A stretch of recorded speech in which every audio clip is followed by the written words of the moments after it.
So this is what I'm talking about.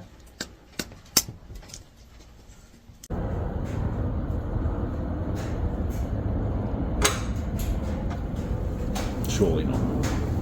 That can't be right. G'day everybody, just a quick introduction to the following video. I was sitting down before just watching the rant that I filmed last night, and I realised that every second word out of my mouth is whenever I'm on camera. I'm sure with a bit of time and practice we'll be able to sort that out, but unfortunately I don't have the luxury to sit down and edit all of those out. So if you're a chef, a hunter, whatever, a knife sharpener, I'm sure there might be a bit of information that you'll either appreciate or at least be interested in. So if you can, just disregard the unprofessionalism and push through it. Let me know what you reckon. G'day everyone. See my last video, you would know that I'm starting to do a few more videos. I'm not really too concerned about the quality. I was finding when I was trying to do semi-cinematic sort of stuff, it wasn't working. I don't have the time. So I'm just out here doing a bit of dog meat, and I thought while I do that, I might just have a bit of a rant and just talk a little bit about something I think about often and I run into almost on a daily basis, and that is knife sharpening myths, forum regurgitations, misconceptions, and probably the main point, semantics. I find a lot of the misinformation out there is due to semantics. So not picking the right word, or maybe being too loose with the selection of words. Hopefully some of this makes sense as I get talking. I'm not really an ace on camera, but I have a lot of experience with knives. I love the outdoors. I figured there's maybe a bit of stuff floating around in my head that other people might like to know. So I've been a full-time sharpener for the last roughly 5 years, specialising mostly in high-end folders and fixed blades and Japanese knives too, sashimi chefs and things like that. This is a little knife I pulled out just before, just to hack up this pig leg I've got sitting here. And I thought while I'm doing that, we'll quickly cover a few things. If you watch my last video on honing steels, it's sort of going to be along the lines of that last video. If you haven't watched that, do watch it. It'll probably give you an idea of what to expect from this video in terms of quality and my frustrations with the modern knife, the world of knives. So now, young fella's asleep, he's likely going to wake up, so there's probably going to be the odd little cut here and there. As I said, the quality of the videos has dropped immensely, but because of that, it means that I might actually be able to find the time to make a few videos. So if you're interested in a cinematic experience, this will not be for you. But if you want to hear a little bit about my experience and some of the things I've noticed sharp, then stick around. So I figured, so this doesn't drag out too long, I'll quickly try and jot down a few points. As I said, this is a very off the cuff video, and I'm bad for dribbling shit, so I figured I'll jot down a few main things that I want to talk about. I will sit that right here to try and get me on track, and we'll get into it. We won't do it in any particular order. This is really going to be a sort of a rant, but knife steels, honing steels, and probably encapsulating all of that, semantics, and the big one, forum regurgitations. You get this across the board with any hobby, any topic you can think of. I'm quite into me cars. Before I had kids, pretty well every cent used to go on skid cars and drift cars and Forbies and fucking whatever else.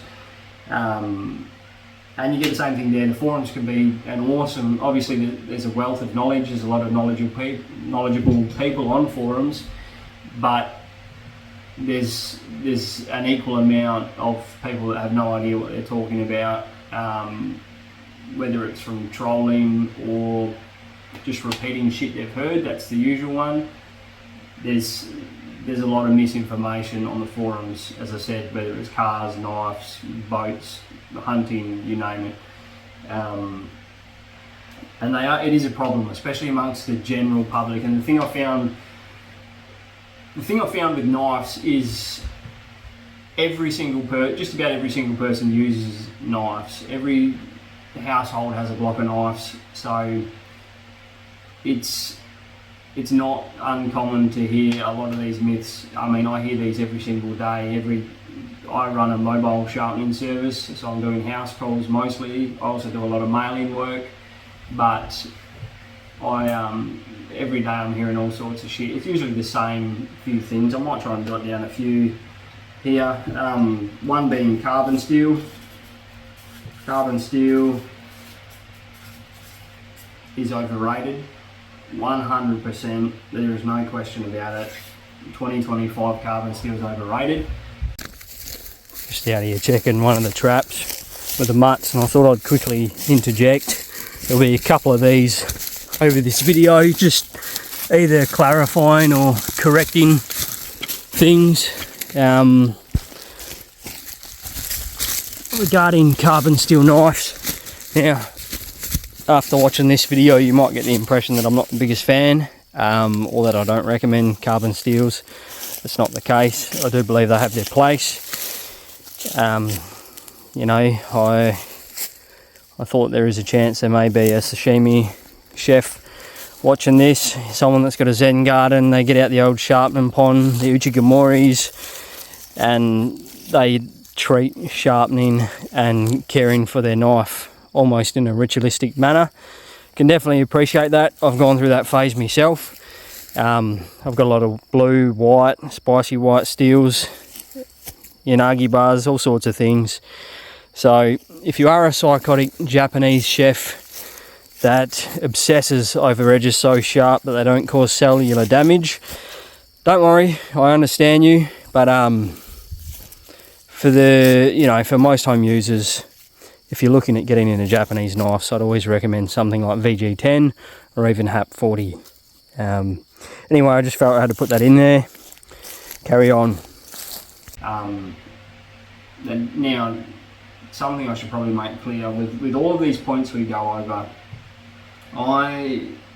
whether it's knives, cars, politics, I'm not so black and white. So I suppose, for a controversial example, if you're watching the news at the moment, you will see the Israel-Palestine debate.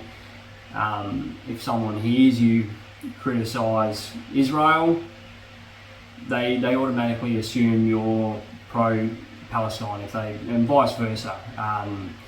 You know, they might not realise that maybe you're not really too big a fan of both of them. Same with cars. You know, growing up in Australia, you talk shit about a Commodore, people automatically think you're a Ford fan, or if you like Fords, you must only like Fords, not like Holdens. Whatever it is, I've never been like that. Even with me cars, I've had everything from V8 Commodores and Skylines to little shitty hatchbacks, little, you know, I can appreciate all sorts, knives, cars, whatever, music. I'm not really tied to any one thing. And I think that's the best way to be in life, because you can get tunnel vision, you get a little bit blinded, you get married to brands, all that sort of shit, and this largely contributes to what I'm talking about here with forum regurgitations. Now, as I said, I am bad for rambling, so the first thing we will talk about is carbon steels. Now, if you've grown up around any farmers, butchers, meat workers, 90% of them will tell you, oh, carbon steel is the way to go, Green River, carbon steel. Oh, if you want it to hold an edge, you got to get carbon steel.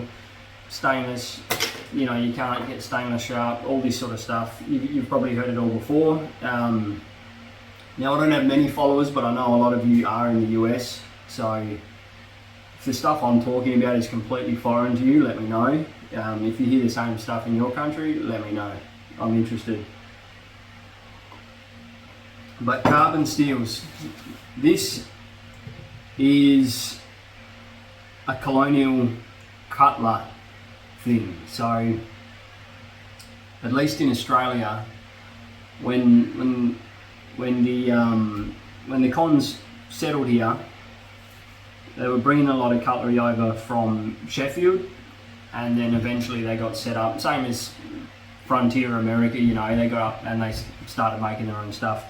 Now, when stainless knives first came about, when the idea to make a stain resistant knife came about, the first stainless knives were not martensitic steels, so they probably weren't 300 series steels, but you can bet they were very similar, low carbon, high chromium. The steel was selected solely on the choice of high corrosion resistance.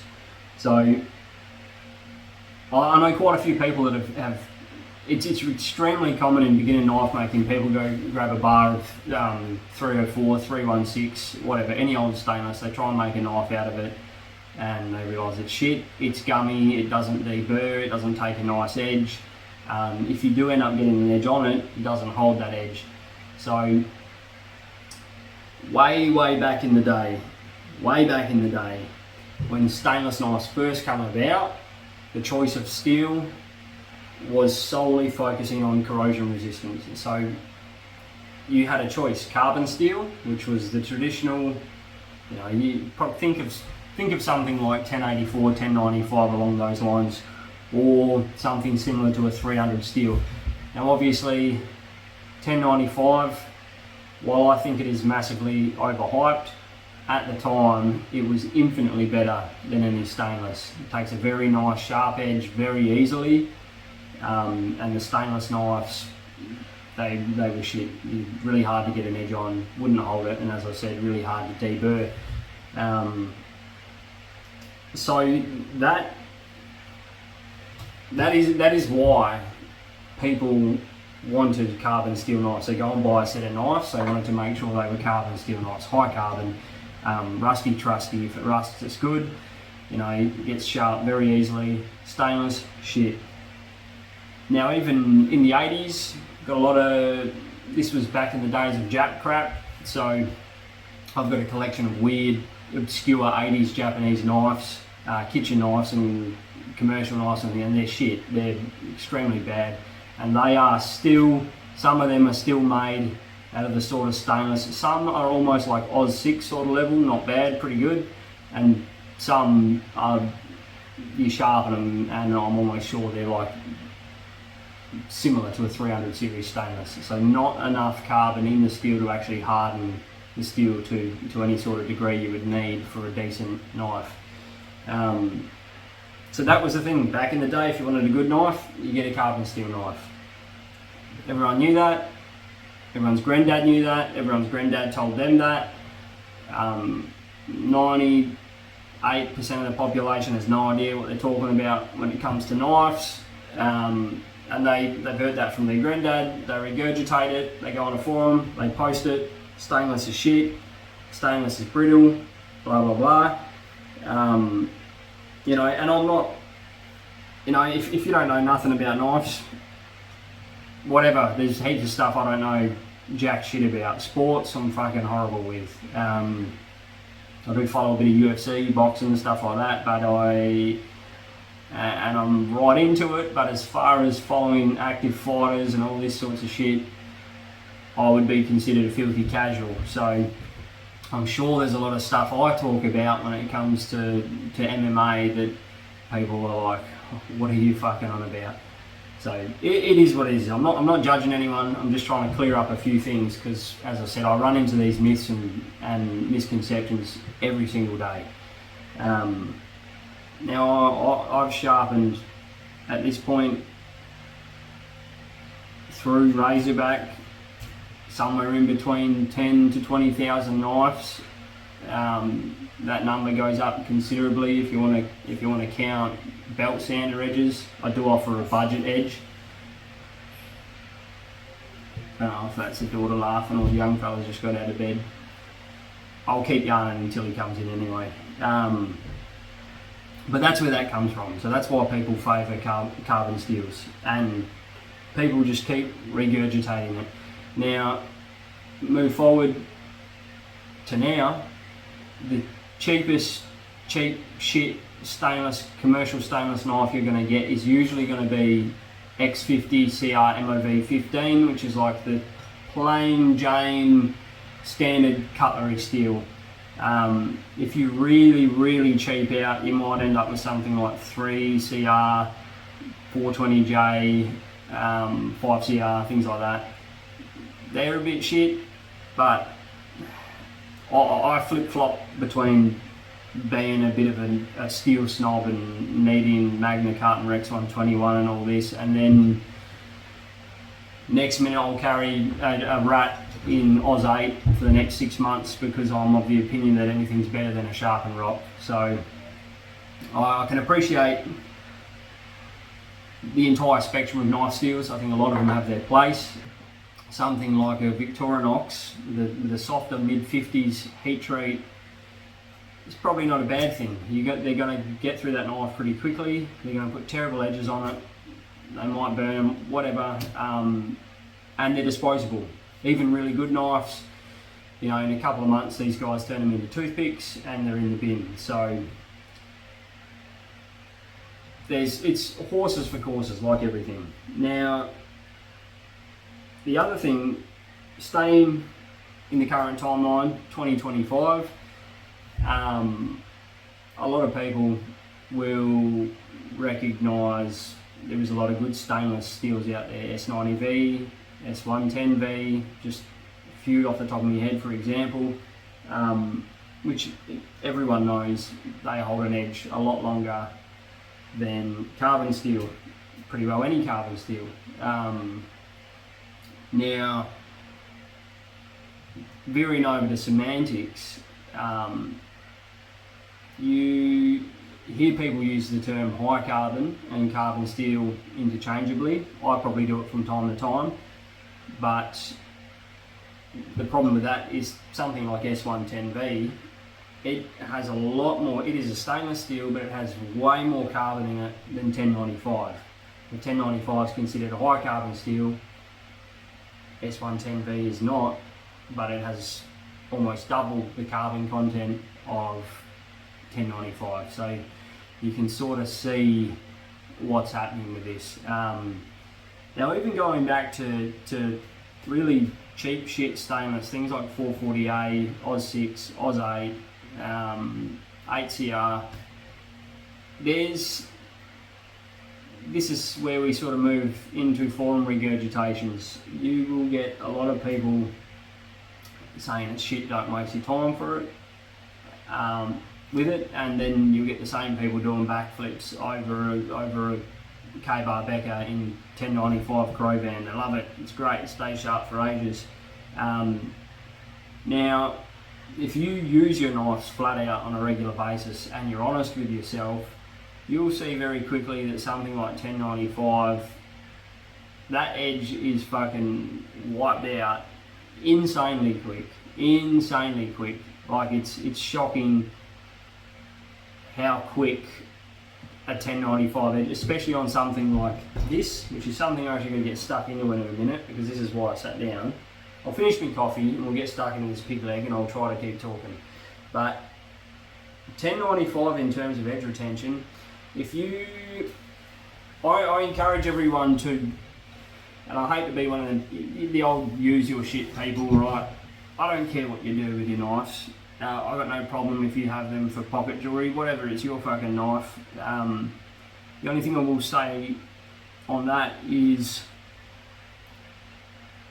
if you don't use your knives, I would refrain from giving your opinion on the steels.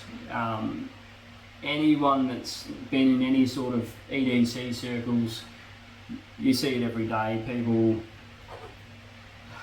Sabenza, fucking, it's handled, everything else thrown at it, stayed sharp for blah blah blah, like incredible knife, and you're looking at it and it's like, that thing's brand new. Sometimes it's carbon steel knife or a tool steel knife like Crewware or M4. Everyone knows how quick that stuff patinas, rusts, whatever. You can see knives that people have supposedly have had edges on that have lasted for 12 months, and you can see it's the factory edge. You can see it's had almost zero sharpening sessions. You can see the DLC on it's not scratched up. Whatever it is, I know people get excited about this stuff. I get excited about this stuff, and some of the stuff I'm talking about now, I am probably guilty of. When I first started, I probably was doing a lot of this regurgitating. That's how you learn. But you want to have that constant student mentality. And if I'm talking about anything tonight that you disagree with, let me know. But let me know why, because I'm always open to learning.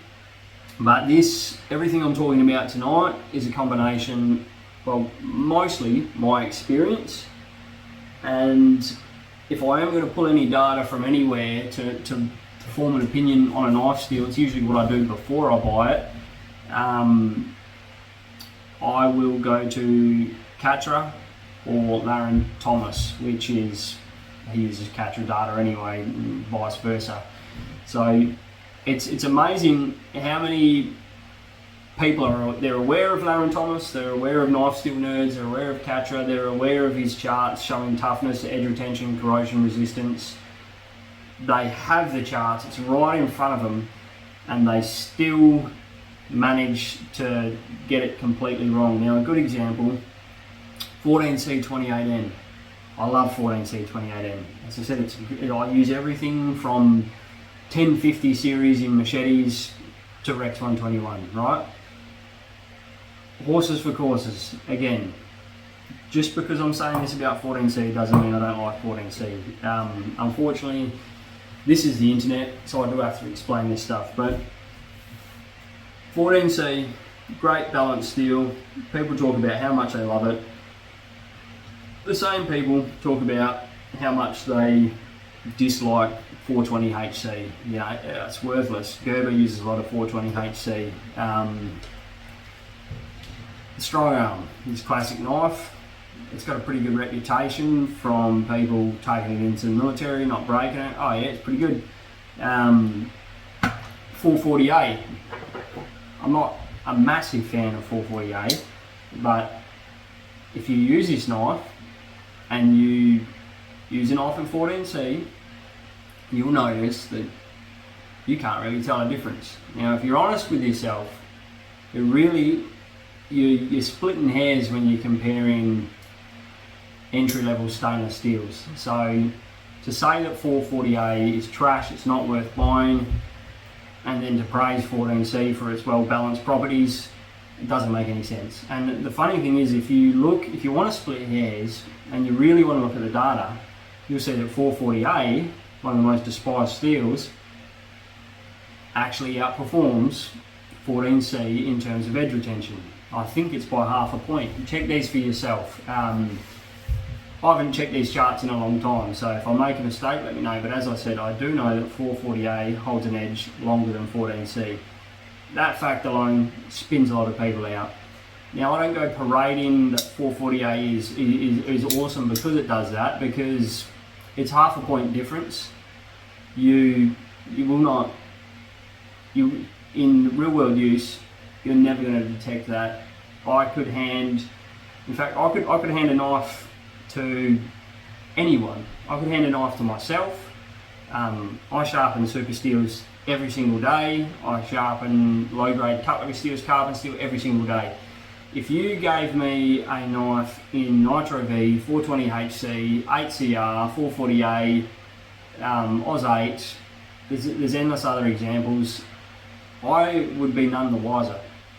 I could be breaking down kangaroos and pigs and I'd still be none the wiser, because the difference is not really there, especially when you take into account the variations that you can get through different heat treatments and different manufacturers and blah blah blah. Now, that's 420HC. If you haven't checked 420HC out on Larry Thomas's charts, I encourage you to do so. Even in composition, it's almost identical to AEBL. A lot of people praise AEBL, they love AEBL, a lot of customs, I love AEBL. But chemically, the alloy is pretty well 420HC. And if you look at the toughness, corrosion resistance and edge retention, they're pretty well identical. In fact, this 420HC, if you look at the coupon testing they do, when they swing a thing, knock a notch out of it and they give it a toughness rating, 420HC is on par with 3V. Now, I have seen Ontario Knife Company, I've seen them, they released a little Bush Sea-Axe or something they called it recently. It was in 420HC, and I remember being excited because I've always thought a lot of these stainless steels, whether it's Oz 8, 420HC, whatever, they are excellent choices for survival knives.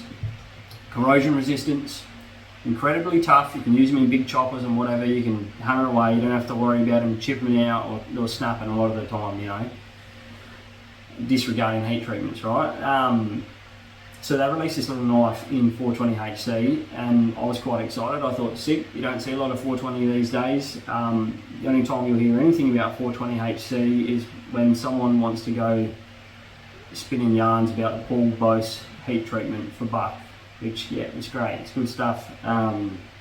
But it's the comments I've seen it both on Facebook and their Instagram.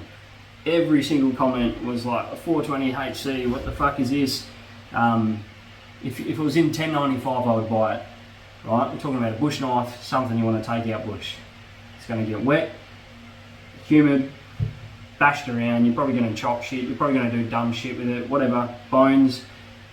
Now you sit down and you look at the charts, compare 420HC, which is the steel they chose for this outdoor knife, to the 1095, which is what everyone wants.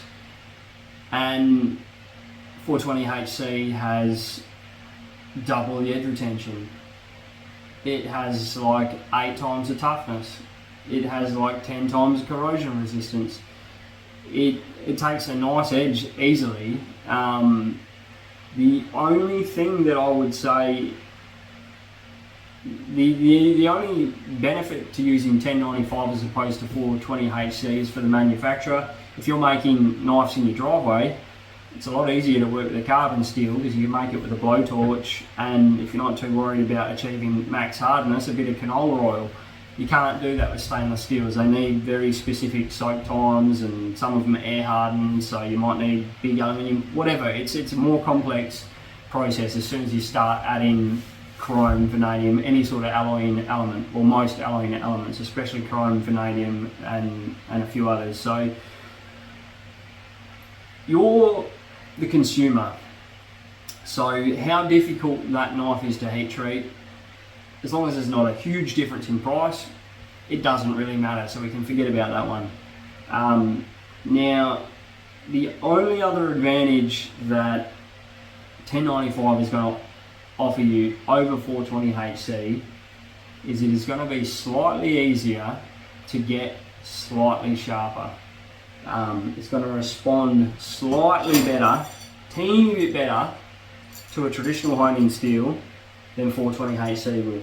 And again, splitting hairs, you will not know the difference. Most customers I encounter, even people buying expensive shit, a lot of people are getting guided sharpeners now, so this is whatever, but the majority of people I have found, in my experience, they're scared to use their knives because they don't want to wash out their factory edge, because they're concerned they might not be able to get it back to where it was when they bought it. Now, if you've got a knife that is slightly easier to get slightly sharper, but your skills can't take advantage of that, and the fact that the knife is going to go dull twice as fast, it seems that we can also disregard that point for 1095. The biggest reason is obvious. The corrosion resistance and the toughness for something like a bush knife, that's what you want. The doubled edge retention is just a bonus. So 1095, I'm not a massive fan of it. I have a few knives in it. I've made a few knives out of it. If I'm working with carbon steels and I want to stay with that nice simple heat treating process, I'll usually use 1084 or 15N20 because they've got alloying elements that don't complicate the heat treating process, like manganese, or in the case of 15N20, nickel. So we've still got a very nice simple heat treat where we can pretty well get it to quench it and temper it. And we end up with about the same edge retention as 1095, the same corrosion resistance, but massive jump in toughness, not even comparable. So if now these days, if I am going to make something out of a carbon steel, I will generally use 15N20 or 1084. More often than not, 15N20. I'm a big fan of that steel. But you know, the consumer, it's a consumer driven thing. So that's why companies like Tops, I for the life of me, I don't know why people, good on them. I'm an Australian obviously, but I like local manufacturing. Any US company doing well, good on you. Tops make some really nice designs. There's a lot of their knives that I like, but I don't buy them because they're, you know, $500 knife in 1095, big chopper. No, thank you.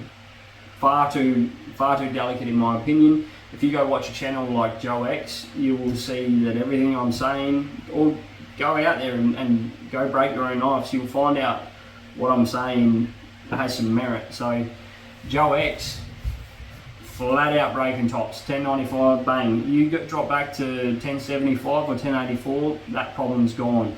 Now that's the reason why, again, Ontario Knife Company, a lot of their models that used to be in 1095, they've moved away from it and they're now doing them in 1075 or a 1084, because you lose nothing in terms of corrosion resistance.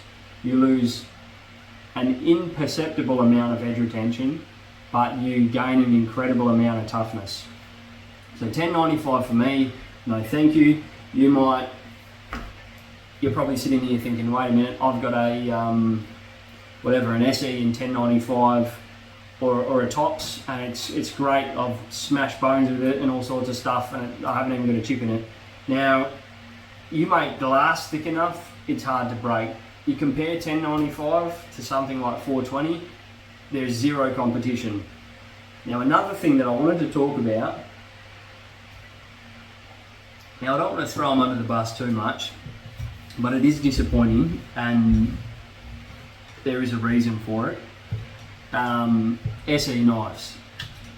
Now, if this was just this one knife, I wouldn't have mentioned it.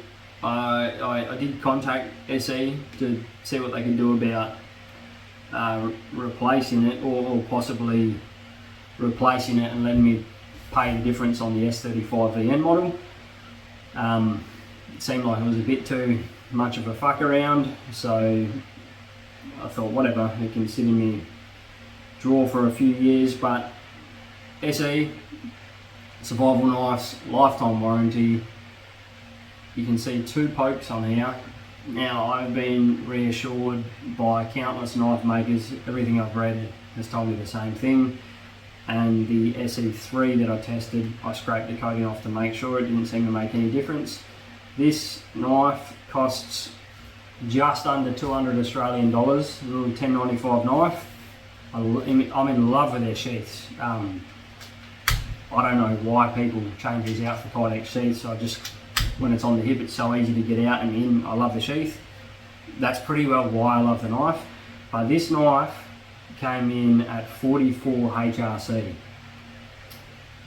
The SE3 was not much better. It was sub 50. Now I'll dig through my phone. I'll see if I can find the videos of the hardness test, and I'll put them in here.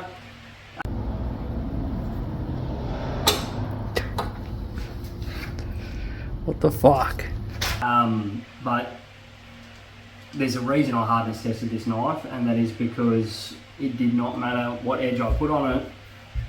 One fucking cut on kangaroo fur, gone. I thought this is a little ridiculous. It's literally cut, home, and it just complete shit, complete garbage, not SE. The heat treat on this knife and the heat treat on the SE3. So the only two that I own, under 50 HRC. I'm assuming they don't target that hardness. Now, everyone knows they run them a little bit lower for the sake of a warranty, but you know, mid 50s is a little bit lower. 44 HRC this is a toy. Again, better than a rock, but for $200, it's shocking. And if they moved away from 1095, if they moved to 15 and 20, they could bring that hardness right up to near 60 HRC, and you're still not going to have to worry about breakages, because the steel's toughness, it's the same price, sometimes even a little bit cheaper than 1095, but it's like eight times tougher. So you'd be able to bump up the hardness, you'd have a good knife that holds a half decent edge, it sharpens up nicely, and you're not going to have to worry about warranty claims left, right and centre. Now, while we're talking about steels that aren't really fit for particular knives, this one's going to anger a few people, but I have repaired enough of them now that this is my opinion and you won't be able to change it. Fault and even. I love these knives. Again, nice Swedish made knives, Japanese made knives, whatever they are. Clad VG10, I'm a big fan of VG10. I always thought it was an odd choice for a bush knife. They try to mitigate that by using sand mire, so they clad it in a softer 420, hard VG10 core. It's meant to be a bit of a shock absorber, you know. It's not doing well. As far as bush knives go, I fix more tips and big chips out of these than almost any other mid to high end bush knife. VG10, it's a bad choice. Something like this, it's a great choice. You know, this is going to be skinning and boning out an animal. That's perfect. It can hit the odd bit of bone. It doesn't bother it too much. But you know, they're big survival knives in the same steel. It's a fucking shocking choice. Now they put the convex edge on there to, like SE dropping the HRC, trying to regain a bit of that toughness. They've clad it and they've put a convex edge on it. Why not just pick a slightly more suitable steel for the task, and then you don't have to, I don't know, as I said, I know there's going to be a lot of people that have a problem with this, but I have fixed countless fault and evens. Snapped considerable amount, snapped off the tips, and big, massive scallops breaking out. You see a lot of breaks on knives. The fracture wants to take the path of least resistance. It usually goes up and then it quickly turns back around and you end up with a big scallop breaking out of the blade. Fault and evens, flat out, I've had to send some out, taken off an immense amount of steel. It is what it is. The knife's still usable, but for a knife of that size, something that's oriented as a survival knife where you're going to do a lot of chopping, it doesn't make any sense. Now again, staying on the lines of the consumer doesn't know what they want, I'm going to have to get stuck into this pig leg because I've got to feed the mutts, and that was the whole point of this, is to do that while talking. Now another thing is people get bored of numbers and names. So people hate D2, people don't know why they hate D2. There's a lot of cheap Chinese knives with D2, people get sick of it, don't like it, and they beg for Nitro V, 14C. And a lot of these little folders doesn't really make much sense. I get it, 14C does sharpen up a little bit better, but it's for the everyday user, it's almost imperceivable. I don't know many people putting edges. I can get D2, I've had D2 down to 40, 50 best. You can't, again, you're splitting hairs. If I hand you a 90 best knife or a 20 best knife, unless you're fucking around with hairs, whittling hairs, there's not really anything you're going to do with a knife where I couldn't tell. Give me a 20 best knife, give me an 80 best knife, tell me to break down a cow, not really going to be able to tell the difference. Now you go up to the 150 best, yes, you can tell, right? But I'm talking about splitting hairs. So what I've noticed, D2 is fine. It's not my favourite steel, but it's more than adequate. And for the majority of use, it is more suited for nearly every task than something like Nitro V or 14C. And again, go look at Nitro V, go look at the edge retention, compare it to a few of the other steels like 8CR and stuff like that, and I think you'll be surprised. The biggest shame, the one that really bugged me, was 154cm. I really don't mind that steel. This is a little sheepdog. I've reground this one with a nice hollow grind, turn it into a bit of a different shape. 154cm, you see it in a lot of customs. It's a ball bearing steel, really good stuff. Genuinely a good balanced steel with great edge retention. But Kaiser is moving away from it. Everything they used to make in 154cm is now being made in Nitro V, because that's what people are screaming out for. And I honestly believe people don't know what they want. So it's a bit of a shame. It is what it is.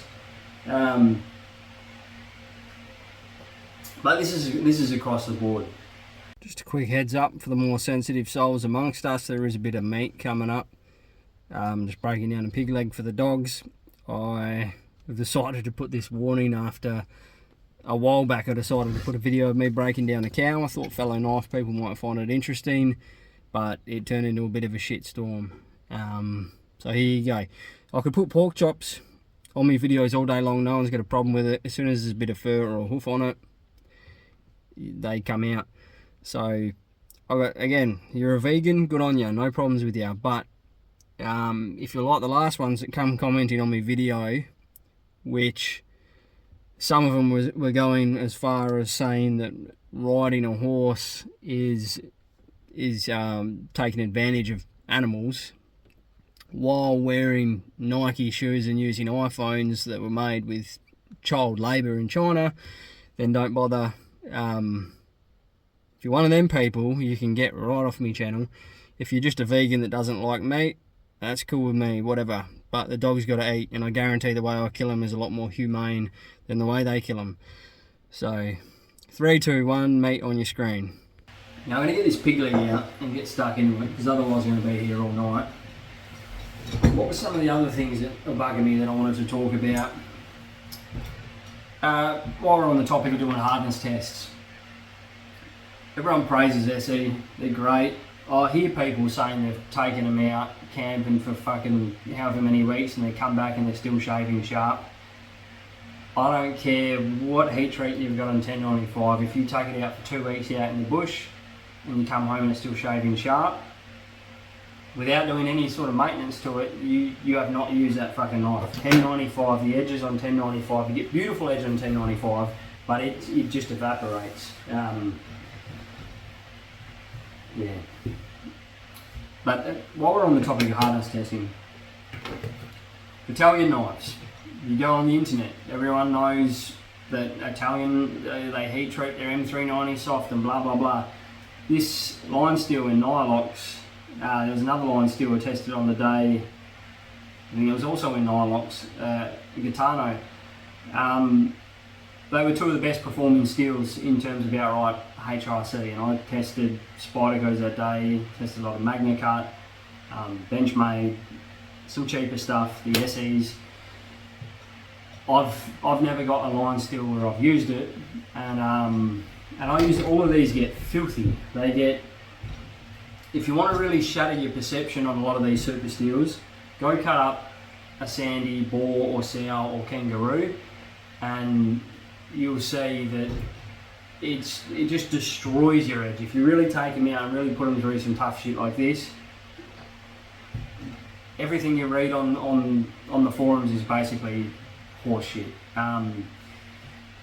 Now, yes, super steels, you hand it to someone that's used to using commercial knives, it's a spin out, it's a complete different world.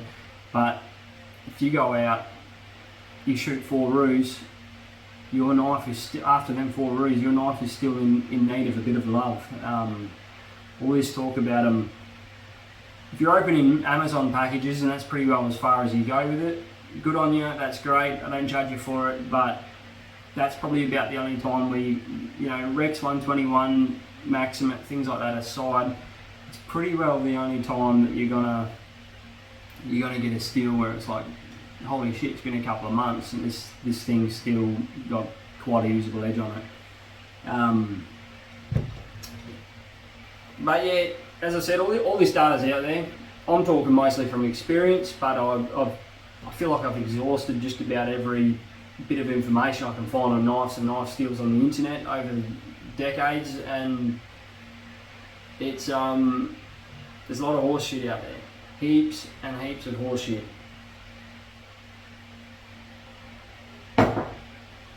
Now, if you are a butcher or a meat worker, don't judge me. As I said, I'm not a butcher, I'm not a meat worker. I keep both of my freezers full all the time. We're never short of meat. I don't proclaim to do a great job, but I get meat for my family and meat for my dogs. So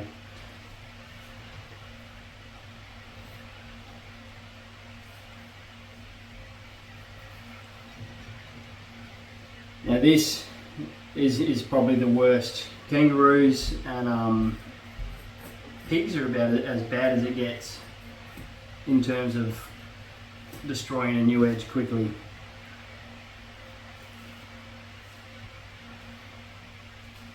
What else are we meant to be talking about? Honing steels, semantics. Yeah, that's not a bad one either, actually.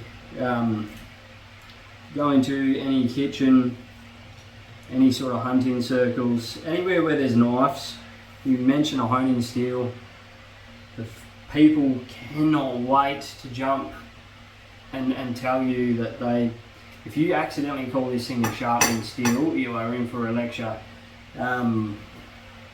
They don't sharpen knives, they only straighten the edge, right? I guarantee, regardless of where you are in the world, you've all heard that one. And like I was saying, semantics, like it's right, but it's also not right. So saying it doesn't sharpen a knife, you sort of got to define what is sharpening a knife. Now, the problem lies in, is sharpening a knife removing a considerable amount of steel, or is sharpening a knife making the knife sharper? So you'll see here, this S35VN, this Chris Reeves here again, I've read a lot of people bagging out CRK's S35VN. This is the best S35VN I've ever used in my life. If I'm to buy another one, I wouldn't mind getting a large Sebenza. I'm going to buy one S35VN just because of how impressed I've been with this one. Where was I going with that? Honing steels. Now, if you want to make the argument that a honing steel is not sharpening a knife because it's not removing a lot of steel, because it doesn't remove steel, use a honing steel, give it a wipe. This will probably need a steel after this, we'll do it and I'll show you. Give the honing steel a wipe, this one's been washed, wipe it with some white paper towel and you will see black, grey steel residue on it. And that's from removing steel. The main action of this honing steel, when they have no uncoated steels that have no abrasive on them, is burnishing. So yes, the edge is mostly burnished. It's almost smushed back into shape. You could say it realigns the edge, but it also removes steel. Without a doubt, it removes steel. It doesn't matter if it's Maximate, you keep your knife alive on a honey steel, there's steel coming off. So you want to split hairs and talk about does it remove steel, does it not?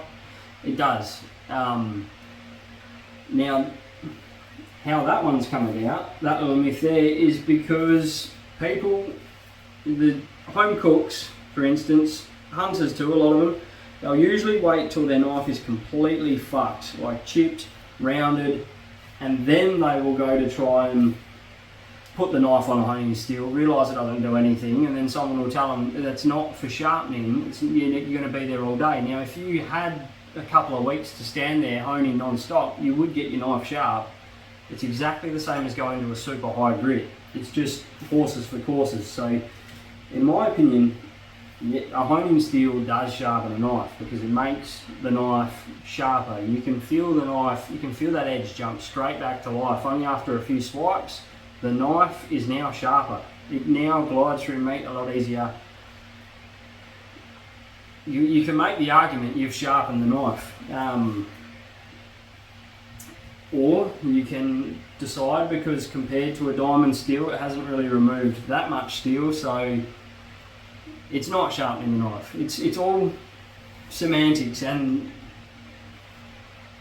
if you've got the time to sit down and flap your gums for this long with someone and explain this, great, but most people don't. They get told something, they move on.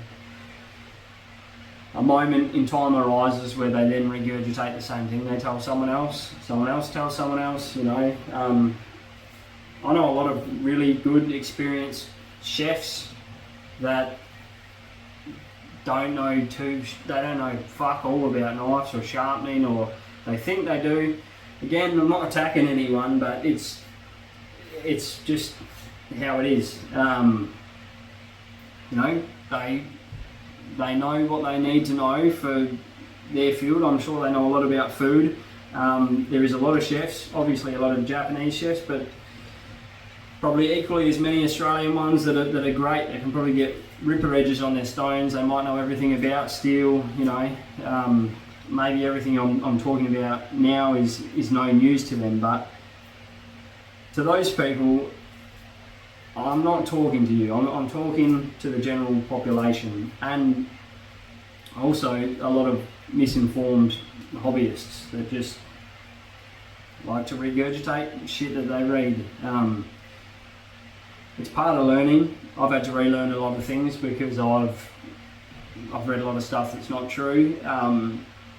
Usually jumps out at me with experience. I will think something's wrong with this, something's wrong with that, check it out. Oh, turns out 14C, you know, good steel, but it's it is what it is. Now, I am getting a little tired of talking. I do feel like I should probably wrap it up soon. We'll quickly trim this up for the dogs. There was a few other things I did want to talk about, but I didn't write it down, so most nights I'm doing this, so I'll be sure if I think of anything along these lines, I'll get the camera out again and we'll have another chat. If you're interested in any live sharpenings, maybe I'll come out here and sharpen a knife, and if you've got any questions you can ask me on the spot. I can respond to you. I don't really think I have the sort of following to do that at the moment. It'll probably just be me sitting here with one other bloke. But whatever, if you're one other bloke and you want to have a chat, let me know and we'll sort it out. I've got a lot of mates that are knife makers, knife sharpeners, hunters. I've got a lot of interesting people I talk to, and a lot of professionals in their own field. So I think there's a fair bit of information I can probably share with a few of you, and I'm sure there's equally as much information that you can share with me. I'll hold this skin up in a minute. You can have a look at these ticks on it. Speaking of misconceptions, urban legends, regurgitations, me being an Australian, whenever I talk to an American, always hear the old everything in Australia wants to kill you. Now, excluding the saltwater crocodiles up north, we don't get them down here. I'm down semi-close to Perth. I always laugh at that, especially when it comes from a yank, because you guys, and I'm sure I'm just as misinformed, you're probably sitting here like, we don't actually get bears in this region or mountain lions or whatever, but it's always made me laugh because they say everything in Australia wants to kill you. As long as you stay out of the beach. Yeah, we got white pointers, usually keep to themselves, or up north crocs. That's about it. The dodgiest two things in our bush that concern me when I'm out camping are sitting on the table right now, and that is this pig and the gigantic ticks that are hanging off it. I cannot stand parasites. I used to collect spiders and breed tarantulas and snakes and all sorts of stuff. I love all sorts of weird and wonderful things that most people are a bit squeamish with, but parasites is not one of them. I fucking despise parasites. Worms, mosquitoes, ticks, they're probably the worst thing we've got around here. And we do have highly venomous snakes, browns, jugites, tigers, death adders, things like that. But the more time you spend in the bush, the more you realise you don't really come across them all too often. You might get the odd one in the chook pen or something. I'm sure there's someone watching that has been unfortunate enough to step on a death adder or a jugite that disagrees with me, but it is one of the safest places in the world. Besides the ticks, I can go and sleep on the ground out there. Nothing's going to bother me. It's not freezing. I can literally go sleep on the ground out in the Australian bush for weeks at a time. I haven't slept on the ground for weeks at a time, but I mean no swag, nothing. You can sleep naked on the ground. The only thing that is going to bother you while you are laying there sleeping is ticks and mosquitoes. That's it. These big pigs aren't going to come near you. And the snakes, unless this is still a bit frozen, unless you step on them, you don't really have to worry about them. Same with the spiders. I remember I've been bitten. See, this is slowing down now. It's pretty well time to chuck it on a hone. I've been bitten by 3 or 4 redbacks. First redback I got bitten by, I thought they were deadly, so I went to the hospital. Sitting there in the waiting room, they didn't seem too fussed. They asked me how the pain was. Yeah, not too bad. I'd previously had a surgery on my spine, so I was already on painkillers. Alright, no dramas. Just sit there for half hour and then you can go. I thought, what about anti-venom? I thought I was gonna. Growing up, if you get bit by a redback, you die. That's what you think growing up, but the nurse reckons nut. Unless you have an adverse reaction like a bee, or if you're a child or a dog or whatever, you get bit on the head near the heart. Sometimes it can be a bit dodgy, just like a bee. But a redback bite on the arm or the leg, there's nothing to worry about for the majority of people. If you've had an anaphylaxis from redback neurotoxins, sorry to be so blasé about it, but it does make me laugh hearing people from other countries thinking that Australia, it is by far the safest natural environment probably in the world. We don't have fish that swim up your penis, we don't have Burmese pythons, we don't have wolves, we don't have coyotes. Go up north, there's dingoes and salties. They're dodgy. Salties 100%. They will, I think they're one of the few things that actively hunt humans for food, so yeah. If I was going up north, I would not sleep on the ground. I would sleep as high as I possibly could, but I'm telling you now, you Yanks, wherever you are, California, you have a millionfold in terms of things that will kill you. Mountain lions, cougars, wolves, bears, introduced species. It's very, very easy going here. Sometimes I think that people have perpetuated that myth just to scare off tourists. I don't know, but it's a complete load of shit. Again, go on the internet. You're going to die when you get off the plane in Australia. Grew up in Australia, spent a lot of time in the bush. There's nothing. Sydney funnel web, quite venomous, but we got funnel webs here. We used to go out and collect them, and you have to look high and low, and if you even step anywhere near their thing, they're sucking back into that hole. They don't want nothing to do with you. I still tell the kids if they leave their shoes outside to give them a shake out, but even then, we don't really, I don't think we have any lethal, like WA where I am, not really any lethal. Yeah, she's still frozen, unfortunately. Funny, isn't it?